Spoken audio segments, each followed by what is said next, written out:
Sea muy bienvenido a El Amor que Vale. Hace ya algún tiempo hubo una propaganda interesante en la radio y la televisión. Se veía a una persona adulta caída y que no podía alcanzar el teléfono. Finalmente, cuando logró hacerlo, dijo: ¡Auxilio! ¡Me he caído y no puedo levantarme! Amigo, es hasta desesperante cuando uno se cae y por alguna circunstancia no puede levantarse y se ve obligado a pedir auxilio. Tal vez usted se sienta de la misma manera en lo emocional, lo espiritual, lo económico, lo doméstico, lo físico. Tal vez usted también está diciendo: me he caído y no puedo levantarme. Bueno, ponga atención a este mensaje, le puede interesar, y ponga atención a las siguientes palabras, le pueden ayudar. En el nombre de Jesucristo de Nazaret, levántate y anda. Tomado directamente de la palabra de Dios. Abra su Biblia en el libro de los Hechos, capítulo 3, desde el versículo 1. Pedro y Juan subían juntos al templo a la hora novena, la de la oración, y era traído un hombre cojo de nacimiento, a quien ponían cada día a la puerta del templo, que se llama La Hermosa, para que pidiese limosna de los que entraban en el templo. Cuando vio a Pedro y a Juan que iban a entrar en el templo, les rogaba que le diesen limosna. Pedro, con Juan, fijando en él los ojos, le dijo: míranos. Entonces él les estuvo atento, esperando recibir de ellos algo. Mas Pedro dijo: no tengo plata ni oro, pero lo que tengo te doy.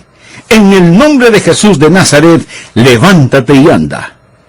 Mi amigo, si usted está caído, quiero decirle este mismo momento que hay un milagro esperándole. Y en el nombre de Jesús, quiero que usted se levante y ande. Permítame darle el trasfondo de esta historia. Aquí había un hombre cojo de nacimiento. Cuando él vino a este mundo desde el vientre de su madre, sus padres miraron esas pequeñas piernas torcidas y deformes. Y ellos supieron que él nunca sería capaz de correr, nunca sería capaz de trabajar. Sus atribulados padres supieron que él no podría jugar con otros niños, que sería un lisiado toda la vida porque nació cojo. Así que cada día ellos lo traían, siendo ya hombre, para que pidiese limosnas junto a la puerta llamada La Hermosa. Si usted ha estado en Israel, sabe que puede subir al Monte de los Olivos, desde donde se puede observar el Valle del Cedrón y la montaña del templo, en donde está la mezquita de Omar. Allí, en el templo de la montaña, hay una puerta, la puerta oriental, mejor conocida como Puerta La Hermosa. Josefo, que fue un historiador judío, escribió acerca de esta puerta y dice que fue hecha de bronce de Corinto, pero superpuesta con paneles de plata y oro. Y cuando el sol salía por sobre el Monte de los Olivos e iluminaba hacia el templo de la montaña, tocando con sus rayos la puerta, el espectáculo era absolutamente deslumbrante. Por eso la puerta era llamada La Hermosa. Y aquí, junto a esa puerta, estaba este hombre, un pordiosero quien, debido a las leyes levíticas, no podía entrar aunque quisiera. Y por así decirlo, había una puerta que se interponía entre él y su adoración a Dios. Pedro y Juan vienen y se efectúa un milagro notable, y el cojo de nacimiento se levanta y camina. Ese es a grandes rasgos el contenido de esta historia. Ahora la vamos a estudiar a profundidad.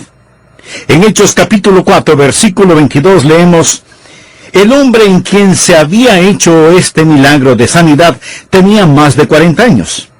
Este es un versículo interesante porque la palabra milagro utilizada aquí es una palabra que significa una señal milagrosa. No simplemente un milagro, sino una señal milagrosa, un milagro especial, un milagro que tiene simbolismo, un milagro con un mensaje. Ahora, el pasaje de la Escritura que estamos estudiando no es para enseñar que hoy nosotros tenemos el poder para ir a los hospitales y decir a la gente: en el nombre de Jesús, levántense y caminen. No. Dios no nos ha dado esa habilidad. Dios no nos ha dado ese poder. Y esto no es decir que Dios no pueda hacerlo, pero absolutamente no es normativo. Este fue un milagro especial, fue una señal milagrosa diseñada para enseñar una lección más profunda. Los apóstoles tuvieron el poder para hacer cosas que usted y yo no tenemos poder para hacerlas. No somos más salvos o menos salvos por tener o no tener el poder para realizar ciertas cosas en el campo religioso. Y además recuerde que Dios no ha dado a todos sus hijos los mismos dones. Leamos Hechos, capítulo 5, versículo 12. Y por la mano de los apóstoles se hacían muchas señales y prodigios en el pueblo. Si está tomando notas o marcando su Biblia, por favor, anote y subraye esa frase, por las manos de los apóstoles. Frente a aquellos que no creían en él como apóstol, frente a aquellos que le decían, tú no eres un verdadero apóstol, Pablo tenía que defender su autoridad apostólica. Por eso él declara lo siguiente en 2 de Corintios, capítulo 12, versículos 11 y 12. Me he hecho un necio al gloriarme. Vosotros me obligasteis a ello, pues yo debía ser alabado por vosotros. Porque en nada he sido menos que aquellos grandes apóstoles, aunque nada soy. Con todo, las señales de apóstol han sido hechas entre vosotros en toda paciencia, por señales, prodigios y milagros. Pablo, ¿puedes probar que eres un apóstol? Por supuesto que sí. Por las señales de los apóstoles, los milagros que he efectuado con mis manos autentifican mi autoridad apostólica. Lo que es evidente es que estas no eran personas comunes y corrientes que iban por ahí diciendo, en el nombre de Jesús, levántense y anden. En tiempos neotestamentarios había milagros de introducción, milagros de autenticación, milagros de colaboración y milagros de sustanciación. Ahora vivimos en una época diferente. Ya no tenemos milagros de gloria, sino milagros de gracia. Uno de esos milagros de gracia es el ministerio de evangelismo. Y todos los milagros de gracia son señales que nos enseñan extraordinarias lecciones. Por ejemplo, cuando Jesús abrió los ojos de los ciegos, ¿es eso lo que él vino a hacer? No. Él no curó a todos los ciegos, pero cuando lo hizo fue una señal de que él tenía el poder de abrir los ojos de los ciegos espirituales. Cuando él curó a una persona sorda, ¿curó a todos los sordos? No. Fue una señal, fue un milagro para mostrar que él tenía poder para ayudar a aquellos que por su sordera espiritual no podían escuchar la voz de Dios. Cuando limpió a los leprosos, fue una señal para enseñar que nos podía limpiar de la vileza y la suciedad del pecado. Cuando Jesús resucitó a un muerto, no resucitó a todos los muertos. Fue una señal para demostrar que Él es la resurrección y la vida, y que Él puede levantar a aquellos muertos en sus transgresiones y pecados. La palabra milagro significa una señal. Y aquí estaba este hombre que no podía caminar, que no podía trabajar, que no podía adorar. Y Jesús, por medio de los apóstoles, sana a este hombre. En la actualidad, hay mucha gente que está poniendo énfasis en la sanación y no en la salvación. En milagros físicos que son solo temporales y no en el milagro espiritual que significa vida eterna. Pedro y Juan dijeron, no tenemos ni oro ni plata, pero lo que tenemos te lo vamos a dar. Mi amigo, lo que tenemos es mucho más grande que la habilidad de sanar enfermos. El hombre fue sanado, y este fue un milagro que no podía ser negado.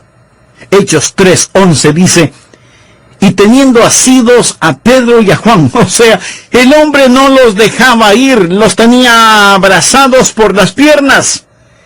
El cojo que había sido sanado, todo el pueblo atónito concurrió a ellos al pórtico que se llama de Salomón. Ninguna persona racional pudo negar este milagro realizado. Hoy en el sentido espiritual hay un paralelismo. Debe haber milagros en mi vida, en su vida, en la vida de las congregaciones, milagros que ninguna persona racional pueda negar. El milagro realizado en la vida del hombre cojo no tenía explicación humana. Leamos el versículo 12. Viendo esto, Pedro respondió al pueblo, varones israelitas, ¿por qué os maravilláis de esto? ¿O por qué ponéis los ojos en nosotros como si por nuestro poder o piedad hubiésemos hecho andar a éste? Lo que Pedro estaba diciendo es, miren, yo no tengo poder inherente en mí. No me miren a mí, yo no lo hice. ¿Qué diferencia con muchos modernos predicadores y sanadores que proclaman tener poder para hacer milagros y envanecidos le roban a Dios la gloria que solo a Él le pertenece? Amigo, ese fue un milagro que no pudo ser razonablemente negado, y fue un milagro que no pudo humanamente ser explicado. Y estoy seguro que usted tampoco puede explicar este milagro de Pedro y Juan. Pedro dijo, no me miren como si yo hubiera hecho este milagro. Esta es la razón por la cual no creo en la oración a los santos. Muchas personas tienen la idea de que los santos tienen un valor inherente en sí mismos, que los santos tienen alguna super habilidad espiritual, y si usted no puede acercarse a Dios por usted mismo, puede acercarse a un santo que tenga influencia, valor y virtud en sí mismo, y él se acercará a Dios representándolo a usted. De pasadita surge una pregunta lógica. Entonces, ¿para qué necesitamos a Cristo? He visto que muchas personas tienen en sus vehículos una pequeña estatua de su santo o santa favoritos. Mejor sería que ese santo o santa se pusiera detrás del volante, porque sus dueños no manejan santificadamente y su vocabulario no es ninguna colección de salmos. Bien, fue un milagro que no podía ser negado razonablemente, fue un milagro que no pudo ser explicado humanamente, pero también fue un milagro que no podía ser desechado ligeramente. Veamos lo que dice el versículo 13.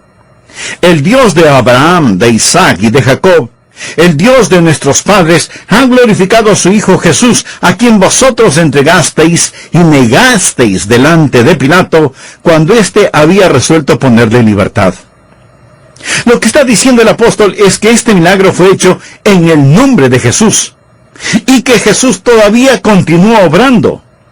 Pedro cambia la atención que se le está dando al hombre cojo, y la atención que les están dando a ellos mismos como apóstoles, hacia Jesús. Y es Jesús, en realidad, el héroe de esta historia. Se realizó un milagro. La gente estuvo frente a un milagro que humanamente no podía ser explicado, un milagro que no podía ser razonablemente negado, un milagro que no podía ser ligeramente desechado. Se realizó un evidente milagro y ellos lo vieron. Y ahora Pedro se vuelve un fiscal.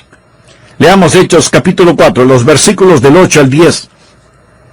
Entonces Pedro, lleno del Espíritu Santo, les dijo, gobernantes del pueblo y ancianos de Israel, puesto que hoy se nos interroga acerca del beneficio hecho a un hombre enfermo, de qué manera éste haya sido sanado, sea notorio a todos vosotros y a todo el pueblo de Israel, que en el nombre de Jesucristo de Nazaret, a quien vosotros crucificasteis, y a quien Dios resucitó de los muertos, por él este hombre está en vuestra presencia sano. Como resultado de esto, un gran número de personas vinieron al Señor Jesucristo. En Hechos 4:4 leemos, pero muchos de los que habían oído la palabra creyeron, y el número de los varones era como 5,000. Si usted desea que mucha gente se salve, no trate de alcanzar a mucha gente. Comience individualmente. Cuando un solo hombre es transformado en forma sobrenatural, esa vida tocará multitudes. Pero volvamos con Pedro. Escuche lo que él les dice en Hechos 3:14. Mas vosotros negasteis al santo y al justo, y pedisteis que se os diese un homicida. El apóstol está hablando de cuando los judíos trataron de que Pilato encontrara culpable a Jesús, y por lo tanto digno de muerte. Pero Pilato, gobernador romano y procurador, no quería hacer eso. Y por eso les dijo, miren, yo tengo un preso que es un notorio criminal. Su nombre es Barrabás. Él es un asesino y rebelde. Y también tengo a Jesús, en quien no encuentro ninguna culpa. Y puedo dejar en libertad a uno de ellos, a quien quieren que deje libre. Pilato pensaba que ellos pedirían la libertad de Jesús y la crucifixión de Barrabás. Pero la gente, negando a Jesús, escogieron a Barrabás. Por eso Pedro les dice: mas vosotros negasteis al santo y al justo y pedisteis que se os diese un homicida. En otras palabras, a Pedro no le temblaron las rodillas, ni hubo titubeo en su voz cuando les dijo: ustedes hicieron una terrible elección. Amigo, cuando usted está frente a frente a una decisión, usted no está en libertad. Por supuesto, usted es libre para escoger, pero no está libre para no escoger. Así como tampoco está libre para escoger las consecuencias de su elección. Una vez que toma una decisión, esa decisión escoge por usted. Ahora deseo compartir con usted 3 o 4 cosas acerca de Jesús que hizo que este hombre cojo se levantara y caminara. Porque quiero que usted se levante por sobre las circunstancias de su vida y camine. Hay 3 cosas acerca de Jesús que quiero poner en su corazón por medio de este mensaje. Primero, Jesucristo es el Señor resucitado. Leamos en Hechos 3:15.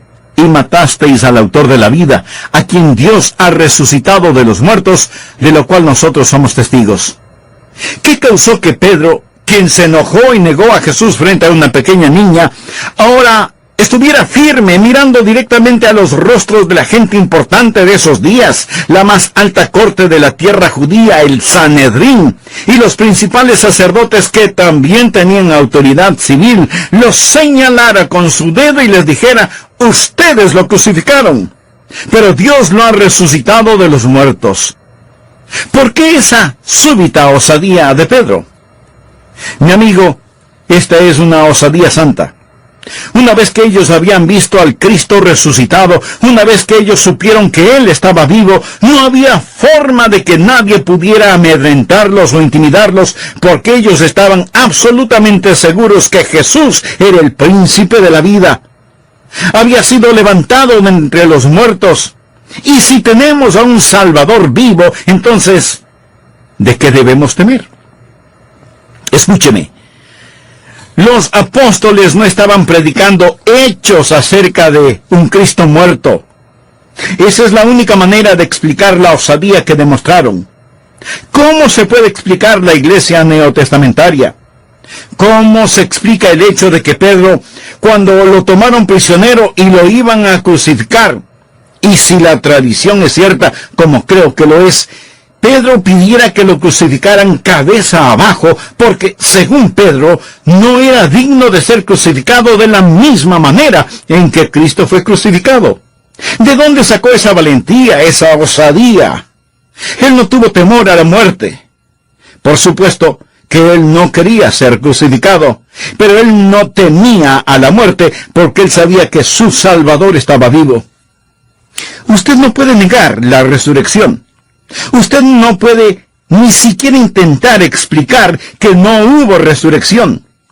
La historia nos dice que estos primeros apóstoles pagaron con su vida la fe que profesaron. Permítame repetir lo que he dicho más de una vez. Los hombres pueden vivir con una mentira y por una mentira, pero ningún hombre muere voluntariamente por una mentira sabiendo que es una mentira. Los hipócritas y los mártires no están hechos del mismo material. Este es el Cristo resucitado, es el Señor resucitado. Y quiero decirle que si el diablo lo tiene a usted inmovilizado, en el nombre del Señor resucitado, le digo: levántese y camine. Segundo, Jesucristo es el Señor residente. Jesucristo no solo es el Señor resucitado, sino que también es el Señor residente. Leamos el versículo 16 de Hechos, capítulo 3. Y por la fe en su nombre a este, que vosotros veis y conocéis, le ha confirmado su nombre, y la fe que es por él, ha dado a este una completa sanidad en presencia de todos vosotros. ¿Notó esa frase? Por la fe en su nombre. Hace referencia a la fe depositada en el Señor Jesucristo. ¿Y qué de usted, mi amigo? ¿En quién tiene depositada su confianza?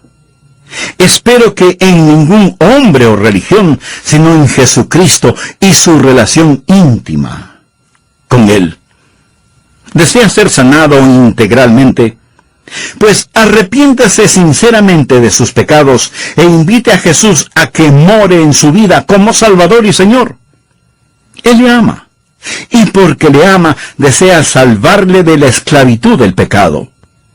Si usted se lo pide, le perdonará, le limpiará, le sanará, y usted experimentará la realidad de ser un hijo de Dios y de tener vida eterna en su nombre. Como siempre, me es muy placentero el saludarle y agradecer su sintonía a nuestro programa El Amor que Vale. ¿Sabía que los seres humanos somos propensos a las caídas? Casi no nos llama la atención el que los bebés y los infantes en su etapa de crecimiento se caigan más de una vez. Y hasta es casi natural que así suceda cuando están aprendiendo a caminar. Sin embargo, no es muy natural que personas jóvenes y adultas que ya saben caminar se caigan constantemente, a menos que padezcan alguna deficiencia física. Pero cuando se habla de caídas, debemos reconocer que hay caídas emocionales, físicas, económicas, políticas, deportivas, científicas y religiosas. Y nosotros, a lo largo de nuestra existencia, es posible que lleguemos a experimentar caídas en uno o varios de esos campos. ¿Qué hacer al respecto? Bien, abra su Biblia en el libro de los Hechos, capítulo 3, los 6 primeros versículos. Pedro y Juan subían juntos al templo a la hora novena, la de la oración. Y era traído un hombre cojo de nacimiento a quien ponían cada día a la puerta del templo que se llama La Hermosa, para que pidiese limosna de los que entraban en el templo. Cuando vio a Pedro y a Juan que iban a entrar en el templo, les rogaba que le diesen limosna. Pedro, con Juan, fijando en él sus ojos, le dijo, míranos. Entonces, él les estuvo atento, esperando recibir de ellos algo. Mas Pedro dijo, no tengo plata, ni oro, pero lo que tengo te doy. En el nombre de Jesucristo de Nazaret, levántate y anda. Ahora el trasfondo de esta historia es el siguiente. Había un hombre cojo de nacimiento que todos los días era traído por sus padres y dejado en ese lugar para que pidiese limosnas. Cuando él nació, sus padres descubrieron con enorme pena y alarma que nació con sus piernas torcidas y deformes. Él no se dio cuenta de su triste realidad, sino hasta cuando durante sus años infantiles vio que sus piernas no eran como las de los demás niños. Por más que trataba, no podía correr. Nunca pudo jugar con los otros niños. Era un cojo, era un lisiado, y así quedaría toda la vida. Por eso ahora, aunque ya era un hombre, sus padres tenían que traerle a este lugar para que apelara a la caridad y misericordia de quienes venían al templo. Y siempre estuvo en ese mismo lugar, junto a la puerta conocida como La Hermosa. He tenido la bendición de estar varias veces en Israel, y en Jerusalén uno puede subir al Monte de los Olivos, desde donde se puede observar el Valle del Cedrón y la montaña del Templo, en donde está la mezquita de Omar. Allí en el templo de la montaña hay una puerta, la puerta oriental, mejor conocida como Puerta La Hermosa. Interesante nombre, ¿no le parece? ¿Por qué se llama así esa puerta? Josefo, quien fue un gran historiador judío, escribió acerca de esa puerta, lo cual indica claramente que era una puerta importante. Josefo dice que fue hecha de bronce de Corinto, que tenía fama de ser un bronce de magnífica calidad, y que tenía paneles de plata y oro superpuestos. Ahora, cuando el sol salía por sobre el Monte de los Olivos e iluminaba hacia el templo de la montaña, bañaba con sus rayos esa puerta, dando así un espectáculo absolutamente deslumbrante. Con justa razón le bautizaron con el nombre La Hermosa.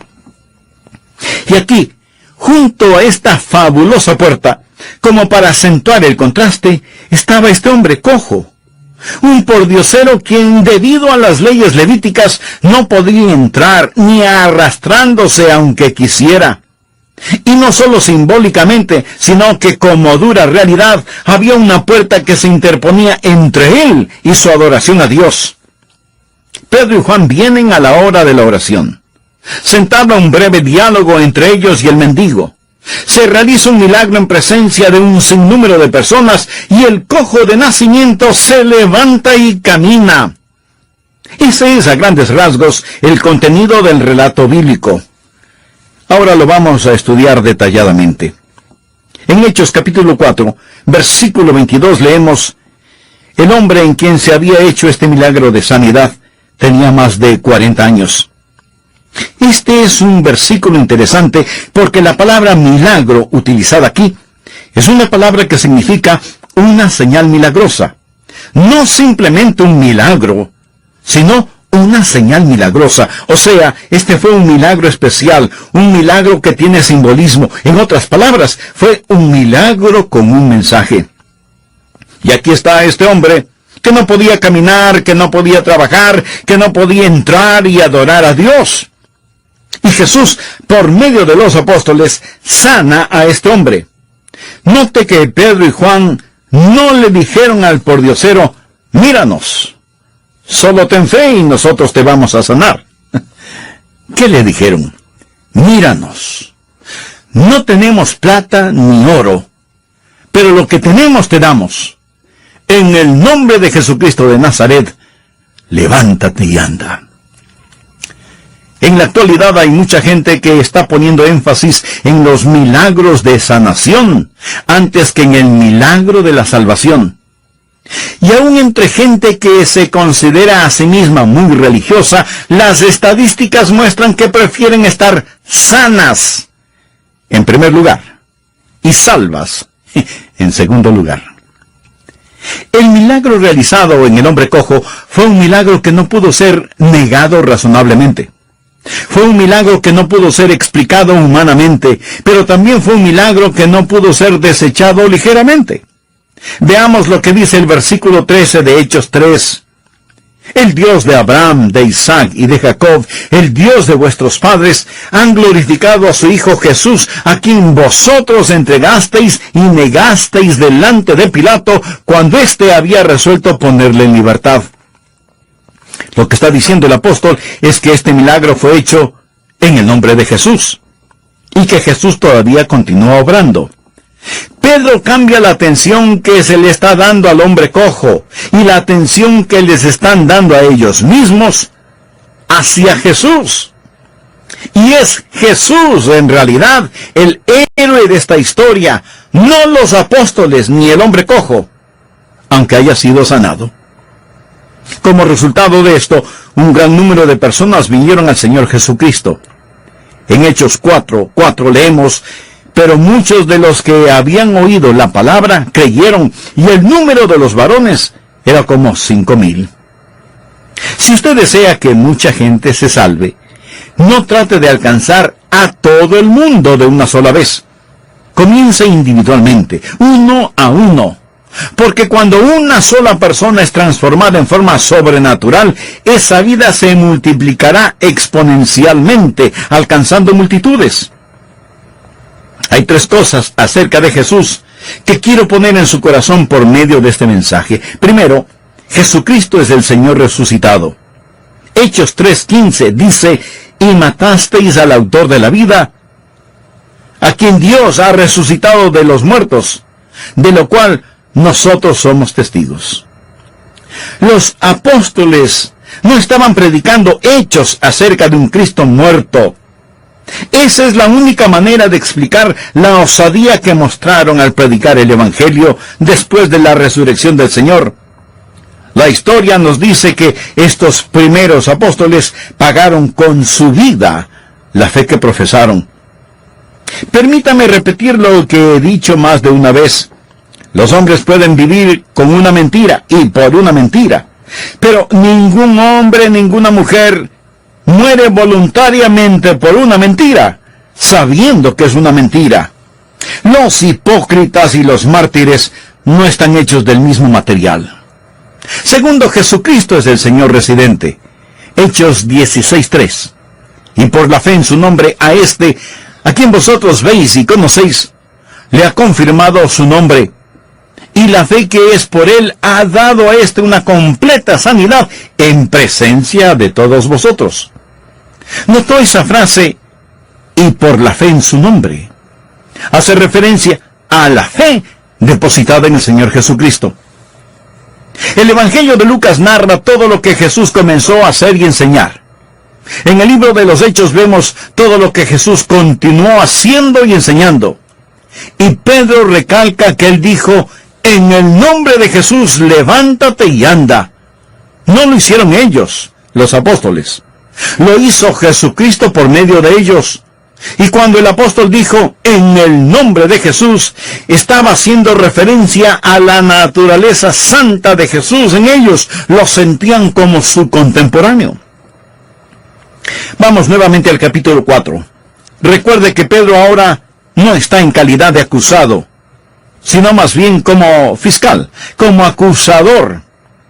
Y él dice en los versículos del 10 al 12, sea notorio a todos vosotros y a todo el pueblo de Israel, que en el nombre de Jesucristo de Nazaret, a quien vosotros crucificasteis, y a quien Dios resucitó de los muertos, por él este hombre está en vuestra presencia sano. Este Jesús es la piedra reprobada por vosotros los edificadores, la cual ha venido a ser cabeza del ángulo. Y en ningún otro hay salvación, porque no hay otro nombre bajo el cielo dado a los hombres en que podamos ser salvos. Hay algo muy interesante en el versículo 11. Este Jesús es la piedra reprobada por vosotros los edificadores, la cual ha venido a ser cabeza del ángulo. Hay una historia que nos ha llegado a través de los tiempos. Se dice que cuando se estaba construyendo el templo de Salomón, querían que se construyera sin el ruido del golpetear de los martillos y de los cinceles. Por eso enviaron las medidas y especificaciones exactas de cada piedra hasta la cantera. Las piedras fueron cortadas y pulidas en la cantera y traídas hasta el lugar señalado, en donde los obreros construían el magnífico templo. En medio de todas las piedras, había una piedra de apariencia extraña. Nadie sabía para qué era o dónde calzaba, y los obreros se tropezaban en ella. Estaba allí, y era un tropezadero para todos, hasta que finalmente el encargado de la construcción dijo, a ver muchachos, quiten esa piedra del camino. Movieron esa piedra hasta el filo de la montaña del templo, y la empujaron, y la piedra rodó hacia el valle del Cedrón, y siguió la construcción del templo. Y llegado el momento de poner la piedra angular, envían a un obrero hasta la cantera para pedirles que ya pueden enviar la piedra angular. ¿La piedra angular? Ya se las enviamos. No la tenemos. Nos falta la piedra angular. No puede ser. Nuestros registros dicen que la piedra angular ya fue enviada. ¿Dónde estaba la piedra angular? Estaba allá abajo, en el valle. De eso está hablando este versículo. La piedra reprobada por vosotros los edificadores, la cual ha venido a ser cabeza del ángulo. Pedro les está diciendo, esa piedra que ustedes rechazaron es Jesucristo, la piedra viva. Él es el que ha sanado a este hombre. Él es el Señor resucitado. Jesucristo es el Señor que reside, y deseo que usted sepa que el Jesús que vive quiere vivir en usted. Oh, si solo pudiéramos entender eso en nuestros corazones. Amigo, no estamos hablando simplemente acerca de alguien. Jesús está vivo. Jesús está vivo, y espero que lo entienda. Tercero, Jesucristo es el Señor Redentor. Hechos 3:17. Mas ahora, hermanos, sé que por ignorancia lo habéis hecho, como también vuestros gobernantes. Esa es la razón por la que Jesús oró, Padre, perdónales, porque no saben lo que hacen. Pero ahora, notemos los versículos 18 y 19. Pero Dios ha cumplido así lo que había antes anunciado por boca de todos sus profetas, que su Cristo había de padecer. Así que arrepentíos y convertíos, para que sean borrados vuestros pecados, para que vengan de la presencia del Señor tiempos de refrigerio. El milagro del hombre cojo solo fue una plataforma para predicar la salvación, para predicar la conversión. Es algo increíble. Aquí donde el hombre gobierna en maldad, Dios sobrepone su gobierno. Y dice que lo que sus profetas habían anunciado en relación con los sufrimientos de Cristo se había cumplido. Y que la maldad del hombre y la justicia de Dios se unieron en la crucifixión y resurrección del Señor Jesucristo. Y les dice que necesitan convertirse, necesitan cambiar, necesitan ser salvos. ¿Qué es lo que deben hacer para eso? Deben arrepentirse y convertirse. Amigo, ¿usted se ha arrepentido? Si su respuesta es no, entonces, ¿usted está perdido? En Lucas 13:3, Jesús dijo, antes si no os arrepentís, todos pereceréis igualmente. Nadie se ha salvado sin haberse arrepentido. Arrepentimiento y fe son las dos caras de una misma moneda. Si no hay arrepentimiento, no puede haber refrescamiento espiritual. ¿Qué es el arrepentimiento? Arrepentimiento no es superar el pecado. Esto no se puede lograr hasta que usted tenga a Cristo en su corazón y en su vida. Dios no dice, limpia primero tu vida y te salvaré. Eso sería salvación por obras. Entonces, ¿qué es arrepentimiento? La palabra metanoia significa un cambio de la mente. Es un cambio del corazón y es un cambio de la mente que conduce a un cambio de vida. Usted se ha arrepentido de sus pecados. La Biblia dice que en el nombre de Jesucristo usted debe arrepentirse, debe creer en el nombre del Señor resucitado, en el nombre del Señor residente, en el nombre del Señor redentor. Cuarto, Jesucristo es el Señor que retorna. Miremos el versículo 20, Hechos 3. Y Él envía a Jesucristo, que os fue antes anunciado. ¿Que envíe a Jesucristo? ¿Pero acaso Jesús no vino ya? Sí, pero Él viene otra vez. Leamos el versículo 21. Aquí en desierto es necesario que el cielo reciba hasta los tiempos de la restauración de todas las cosas, de que habló Dios por boca de sus santos profetas, que han sido desde tiempo antiguo. ¿Hacia dónde marcha este mundo? Marcha hacia Jesús, porque Jesús viene al mundo. El cielo lo ha recibido hasta el tiempo de la restitución. Él viene a restaurar todas las cosas. ¿Sabía usted que Satanás es un pervertido? Que Satanás no tiene ninguna materia prima. Dios lo hizo todo, y todo lo que Dios hizo es bueno. Y si usted conoce algo que es malo, eso será una perversión de algo que alguna vez fue bueno. Todo lo malo que sucede en el mundo actual es una demostración de que el perverso Satanás ha realizado su obra. Pero cuando Jesús regrese, restaurará todas las cosas y las hará como deben ser. Y Él envía a Jesucristo, que os fue antes anunciado. Aquí en desierto es necesario que el cielo reciba hasta los tiempos de la restauración de todas las cosas, de que habló Dios por boca de sus santos profetas, que han sido desde tiempo antiguo. En el versículo 19 se lo llama tiempos de refrigerio. Jesús viene otra vez. La primera vez vino como un cordero sacrificial, la segunda vez vendrá como el león de la tribu de Judá. La primera vez vino para redimir, la segunda vez vendrá para reinar. La primera vez vino para morir, la segunda vez vendrá para levantar a los muertos. Cuando Él vino la primera vez preguntaron, ¿dónde está el que ha nacido rey de los judíos? La segunda vez vendrá como Rey de Reyes y Señor de Señores. La primera vez le coronaron con una corona de espinas, la segunda vez Él tendrá una corona de gloria. La primera vez Él vino en pobreza, la segunda vez Él vendrá en poder.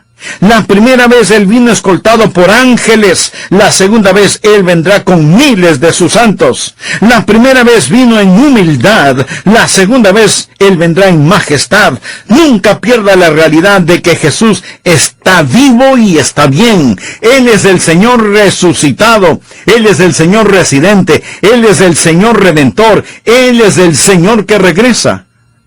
Amigo, ¿conoce usted personalmente a este Señor resucitado, residente, redentor y que pronto regresará? Y aunque usted físicamente no tenga ningún defecto, tal vez cojea espiritualmente. Busca ayuda para eso. Entonces, permítame decirle lo mismo que Pedro y Juan le dijeron al hombre cojo: no tengo plata ni oro, pero lo que tengo te doy. En el nombre de Jesucristo de Nazaret, levántate y anda. Arrepiéntase, crea y acepte al Señor Jesucristo en su vida. Que no sabe cómo hacerlo, pues le invito a repetir conmigo la siguiente sencilla oración. Señor Jesús, te agradezco mucho que hayas muerto por mí. Gracias por tu promesa de salvarme, si es que confío en ti. Este mismo momento me entrego a ti. Te abro mi corazón y mi vida para que seas mi Salvador y mi Señor. En tu santo nombre oro. Amén. Amigos, si repitió esta oración con un corazón sincero, le aseguro con la autoridad de la palabra de Dios que Él ya perdonó sus pecados. Y usted tiene ya la seguridad de la vida eterna. Nosotros, como si por nuestro poder o piedad hubiésemos hecho andar a este.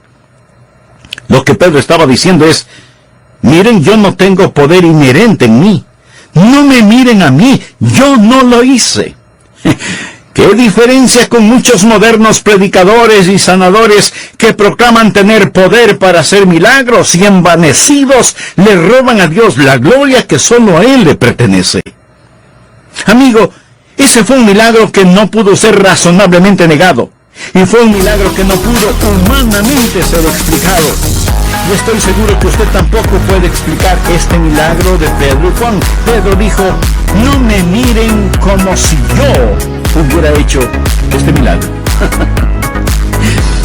Esta es la razón por la cual no creo en la oración a los santos.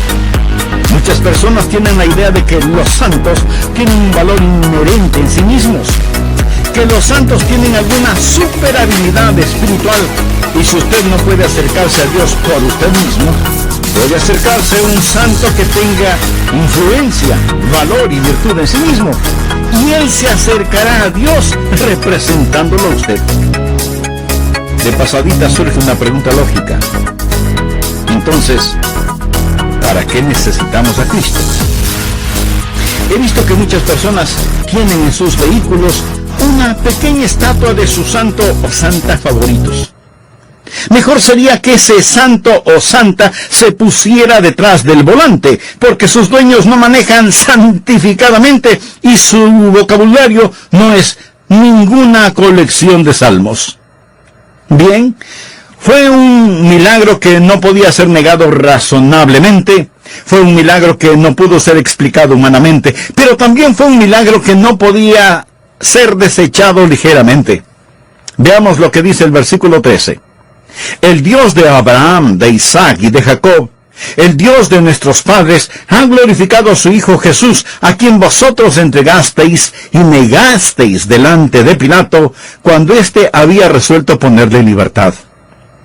Lo que está diciendo el apóstol es que este milagro fue hecho en el nombre de Jesús, y que Jesús todavía continúa obrando. Pedro cambia la atención que se le está dando al hombre cojo y la atención que les están dando a ellos mismos como apóstoles hacia Jesús. Y es Jesús, en realidad, el héroe de esta historia. Se realizó un milagro. La gente estuvo frente a un milagro que humanamente no podía ser explicado, un milagro que no podía ser razonablemente negado, un milagro que no podía ser ligeramente desechado. Se realizó un evidente milagro y ellos lo vieron. Y ahora Pedro se vuelve un fiscal. Leamos Hechos capítulo 4, los versículos del 8 al 10. Entonces Pedro, lleno del Espíritu Santo, les dijo: gobernantes del pueblo y ancianos de Israel, Puesto que hoy se nos interroga acerca del beneficio hecho a un hombre enfermo, de qué manera éste haya sido sanado, sea notorio a todos vosotros y a todo el pueblo de Israel, que en el nombre de Jesucristo de Nazaret, a quien vosotros crucificasteis, y a quien Dios resucitó de los muertos, por él este hombre está en vuestra presencia sano. Como resultado de esto, un gran número de personas vinieron al Señor Jesucristo. En Hechos 4:4 leemos: pero muchos de los que habían oído la palabra creyeron, y el número de los varones era como 5,000. Si usted desea que mucha gente se salve, no trate de alcanzar a mucha gente. Comience individualmente. Cuando un solo hombre es transformado en forma sobrenatural, esa vida tocará multitudes. Pero volvamos con Pedro. Escuche lo que él les dice en Hechos 3:14. Mas vosotros negasteis al santo y al justo, y pedisteis que se os diese un homicida. El apóstol está hablando de cuando los judíos trataron de que Pilato encontrara culpable a Jesús, y por lo tanto digno de muerte. Pero Pilato, gobernador romano y procurador, no quería hacer eso. Y por eso les dijo: miren, yo tengo un preso que es un notorio criminal. Su nombre es Barrabás. Él es un asesino y rebelde. Y también tengo a Jesús, en quien no encuentro ninguna culpa. Y puedo dejar en libertad a uno de ellos, a quien quieren que deje libre. Pilato pensaba que ellos pedirían la libertad de Jesús y la crucifixión de Barrabás. Pero la gente, negando a Jesús, escogieron a Barrabás. Por eso Pedro les dice: mas vosotros negasteis al santo y al justo, y pedisteis que se os diese un homicida. En otras palabras, a Pedro no le temblaron las rodillas, ni hubo titubeo en su voz cuando les dijo: ustedes hicieron una terrible elección. Amigo, cuando usted está frente a frente a una decisión, usted no está en libertad. Por supuesto, usted es libre para escoger, pero no está libre para no escoger. Así como tampoco está libre para escoger las consecuencias de su elección. Una vez que toma una decisión, esa decisión escoge por usted. Ahora deseo compartir con usted 3 o 4 cosas acerca de Jesús que hizo que este hombre cojo se levantara y caminara. Porque quiero que usted se levante por sobre las circunstancias de su vida y camine. Hay 3 cosas acerca de Jesús que quiero poner en su corazón por medio de este mensaje. Primero, Jesucristo es el Señor resucitado. Leamos en Hechos 3:15. Y matasteis al autor de la vida, a quien Dios ha resucitado de los muertos, de lo cual nosotros somos testigos. ¿Qué causó que Pedro, quien se enojó y negó a Jesús frente a una pequeña niña, ahora estuviera firme, mirando directamente a los rostros de la gente importante de esos días, la más alta corte de la tierra judía, el Sanedrín, y los principales sacerdotes que también tenían autoridad civil, los señalara con su dedo y les dijera: ustedes lo crucificaron, pero Dios lo ha resucitado de los muertos? ¿Por qué esa súbita osadía de Pedro? Mi amigo, esta es una osadía santa. Una vez que ellos habían visto al Cristo resucitado, una vez que ellos supieron que Él estaba vivo, no había forma de que nadie pudiera amedrentarlos o intimidarlos, porque ellos estaban absolutamente seguros que Jesús era el príncipe de la vida. Había sido levantado de entre los muertos.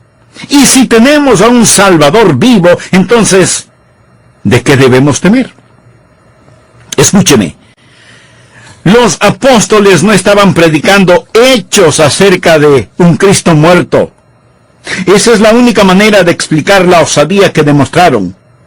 ¿Cómo se puede explicar la iglesia neotestamentaria?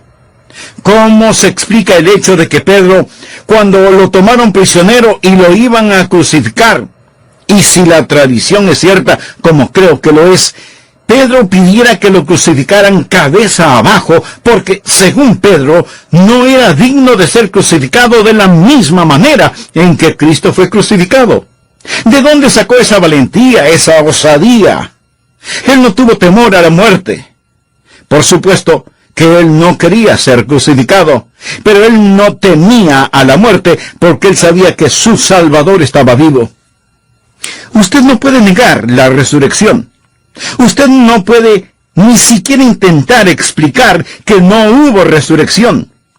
La historia nos dice que estos primeros apóstoles pagaron con su vida la fe que profesaron. Permítame repetir lo que he dicho más de una vez.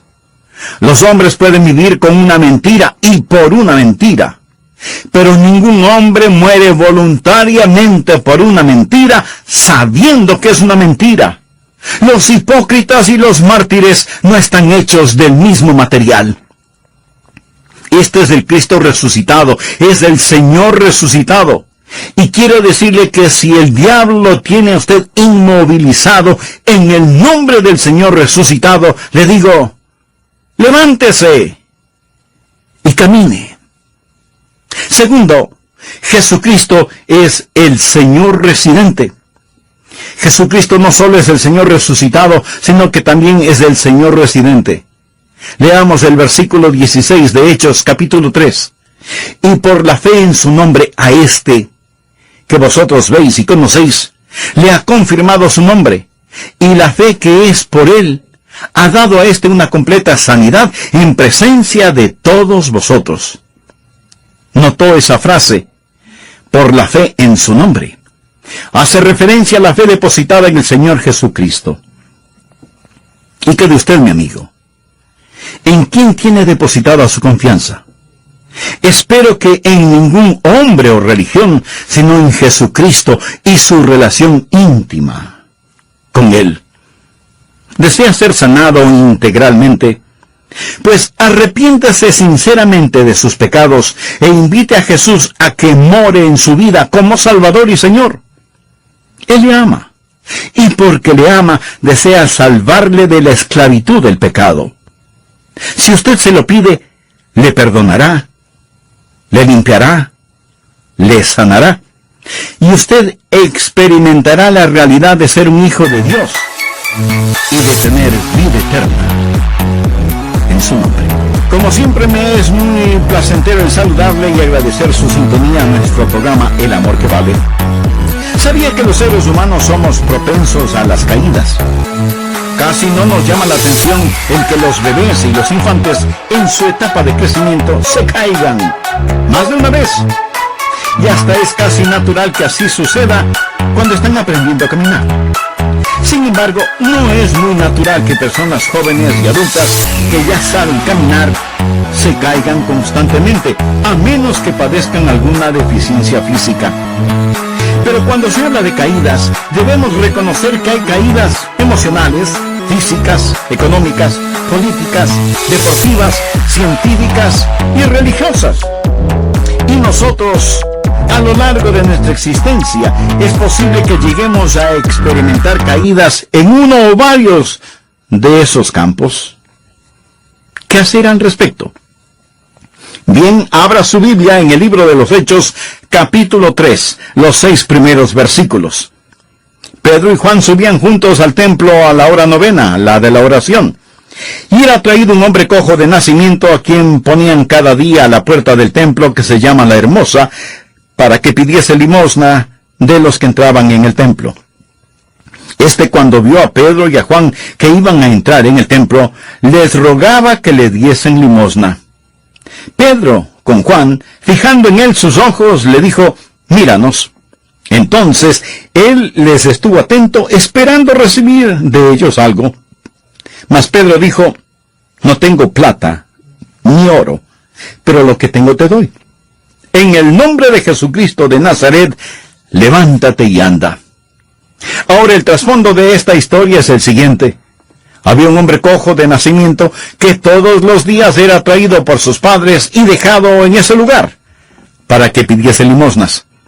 Cuando él nació, sus padres descubrieron con enorme pena y alarma que nació con sus piernas torcidas y deformes. Él no se dio cuenta de su triste realidad, sino hasta cuando durante sus años infantiles vio que sus piernas no eran como las de los demás niños. Por más que trataba, no podía correr. Nunca pudo jugar con los otros niños. Era un cojo, era un lisiado, y así quedaría toda la vida. Por eso ahora, aunque ya era un hombre, sus padres tenían que traerle a este lugar para que apelara a la caridad y misericordia de quienes venían al templo. Y siempre estuvo en ese mismo lugar, junto a la puerta conocida como la Hermosa. He tenido la bendición de estar varias veces en Israel, y en Jerusalén uno puede subir al Monte de los Olivos, desde donde se puede observar el Valle del Cedrón y la montaña del Templo, en donde está la mezquita de Omar. Allí en el templo de la montaña hay una puerta, la puerta oriental, mejor conocida como Puerta la Hermosa. Interesante nombre, ¿no le parece? ¿Por qué se llama así esa puerta? Josefo, quien fue un gran historiador judío, escribió acerca de esa puerta, lo cual indica claramente que era una puerta importante. Josefo dice que fue hecha de bronce de Corinto, que tenía fama de ser un bronce de magnífica calidad, y que tenía